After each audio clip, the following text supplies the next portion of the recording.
এই পৃথিৱীখনত আপুনি দুই ধৰণৰ মানুহ লগ পাবই।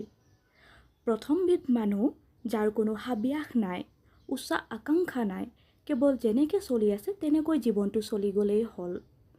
আৰু দ্বিতীয়বিধ মানুহ যিয়ে লক্ষ্যত উপনীত হ'বলৈ কঠোৰ পৰিশ্ৰম কৰে, সংগ্ৰামৰ বাটত ভৰি দি লৈ লক্ষ্যত উপনীত নোহোৱালৈকে পৰিশ্ৰম কৰে।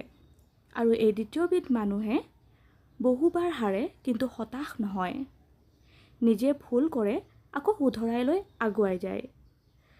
প্ৰতিদিন সংগ্ৰাম কৰিয়েই লক্ষ্যত উপনীত হয় আৰু প্ৰথমবিধে সদায় পৰিশ্ৰম নকৰি কেৱল কল্পনা কৰে, ভাগ্যই জীৱন সলাই দিব বুলি আশা কৰে।